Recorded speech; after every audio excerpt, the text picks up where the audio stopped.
So you started as a freelancer, right, from your Yeah. bedroom, and then you sold out your business for 8 figures. Amazing. So the question here is, what helped you figure out what your client needed, right, and what that could help in terms of making your business successful? Yeah. I think, talking about the most recent exit, the agency, Yeah.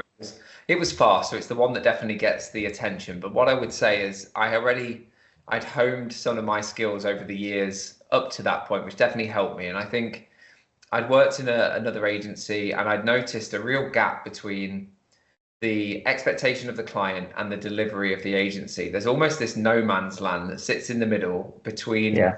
the relationship where the agency's trying to keep the fee and do a good job, but often is hindered and not able to do the job to the standard that the client wants.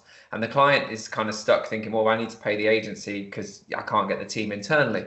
And I thought to myself, there's got to be a better way of bridging this gap between the two. There must be a way of actually having like real alignment between those two Yeah. businesses.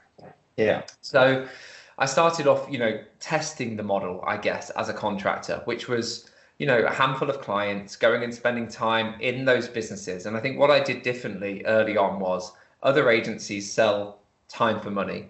I would go in and say, hey, I want to come and sit in your business for a week or two, and I want to get to know you. I want to go for dinner. I want to understand who to ask for which part of the department or different function in the business. And I really, a bit like, I guess, if you were a new employee in a business, you go in and you integrate as much as you can and you start finding out who to go to help you with different things. I did that on a external basis. So it was really integrated, an integrated solution. And what that did was it built the foundations for a kind of fruitful relationship. Because again, where most Mm. agencies fall down and there's this kind of expectation for the agency just to deliver from day one, I was given a little bit more rope and a little bit more allowance to maybe not always get it right, but it was okay. We're not going to get rid of Luke. We like Luke. We've got a Yeah. relationship with Luke. He understands us. He gets us. He's invested his time. Um, and that model worked really well. So I went from a few clients to 20 clients. Then I thought, God, I can't do this on my own. I need some more people. So after the first year and a half or so of struggling to try and do it myself with some freelance support, I started hiring staff. So in 2018, we hired our first team member in the February. By the end of that year, we had nearly 20 people.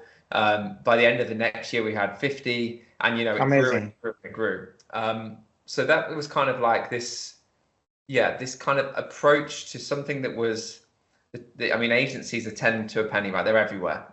But it was like, how do we take a model that in many ways is broken, but is commoditized, and do we make it much more integrated? And that was really how we managed to build success in that market.